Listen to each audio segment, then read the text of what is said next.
Welcome to this video. In the next few minutes, we will go step by step on how to tune a tambura. Those who are serious and passionate about classical music, especially vocalists, should know how to tune and play a tambura in accompaniment to their singing. We will see why this is so. Tuning the tambura involves paying close attention to the pitch and microtonal variations in the pitch, and one becomes sensitive to these very small tonal variations. And while singing also, when one holds a certain note, one is able to hold it exactly because of repeated practicing of recognizing these very small differences in pitch. So daily tuning of the tambura does hone the skill of recognizing very small differences in pitch. The sound of a properly tuned tambura is inspiring, meditative, and rich. This immediately brings the mind into focus and into a state of musical inspiration. The sound of a natural instrument, it's far beyond what any other app or electronic device can produce.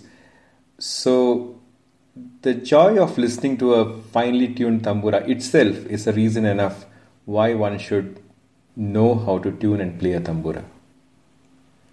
Musical rendition is a psychokinetic, cognitive, creative process. So involvement of the body is part of music creation, whether it's instrumental or vocal.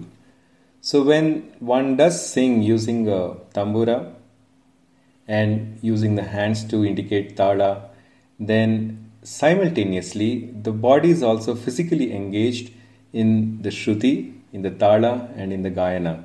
And this complete engagement and engrossment of the body gives a much better focus and involvement while one is singing. Crafting a fine musical instrument by hand is an art that has been handed down through generations. While using mobile and electronic substitutes for the tambura is convenient, and one might definitely do it, one should also think of procuring a natural instrument in support of these artisans whose livelihood depends on this. So this is our small contribution to preserving this tradition and keeping it alive. So if you are passionate about Indian classical music, and especially if you are a vocalist, go ahead and buy a tambura. A well-maintained tambura practically lasts a lifetime. So it's a good investment, especially when you consider the hours of joy that you will have in playing and listening to this wonderful instrument. Before we go to the process of tuning a tambura, let's spend a few minutes looking at its construction. The basic structure of a tambura is pretty straightforward, with a resonator, trunk, and peg box. Here is a more detailed look at those parts which are used for playing and tuning the strings. At the extreme left is a tailpiece, which is used for fastening one end of the string.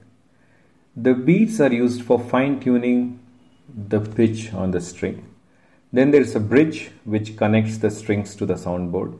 And on the bridge you can see some threads. Those are called Jawari. We will talk about that later. And then there is a region where one normally strums the tambura. This region can vary, the exact spot can vary depending on the length of your arm from your elbow to your palm. It can also vary whether you are playing the instrument horizontally or vertically. Then there is an upper bridge to hold the other end of the string. So the string basically vibrates between the two bridges. And then finally we have this peg box with 4 tuning pegs. The tambura is essentially a pitch instrument and provides a constant drone for the pitch in which the concert is being performed.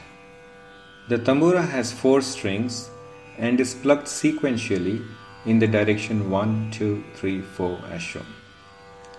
The pitch selected is as per the natural, comfortable voice range of the singer. These differ between male and female singers. Accordingly, the tambura can be tuned to a male range of pitches or a female range of pitches. The tamburas that are tuned for the male pitch range or the female pitch range normally can't be interchanged because either the thickness of the strings or the length of the instrument itself is different. Where the length does not change, it is possible to use the same instrument for either a female pitch or a male pitch by changing the strings. The standard tuning for the 4 strings going in the direction 1, 2, 3, 4 is pa, sa, sa, sa.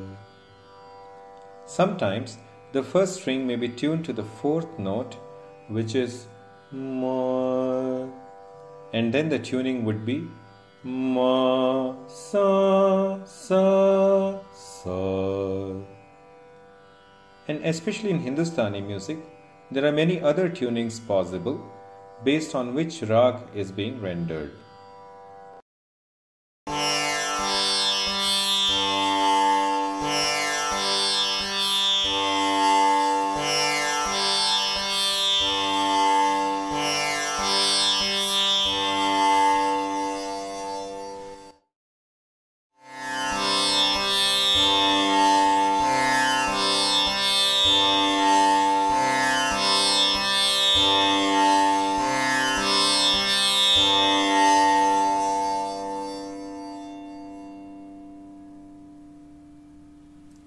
The Jawari or the Jivawali is a cotton thread that loops in between the bridge and the string.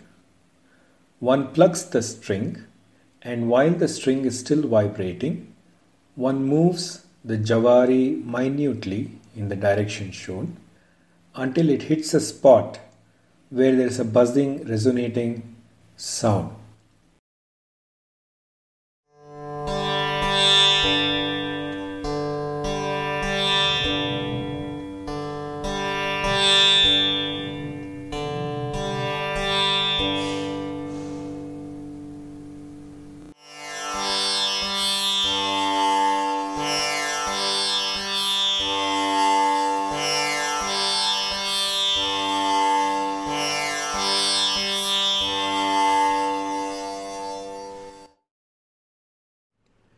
The first step for tuning the tambura is to find the reference pitch to which the tambura has to be tuned.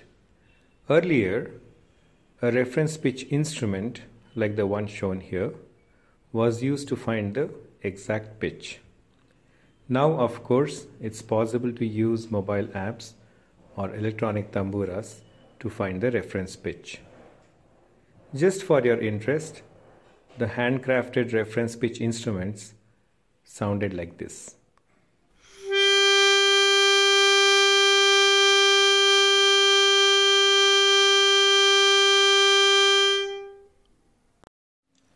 The further steps of the tuning process will be shown in the short video that follows. Okay, first G sharp.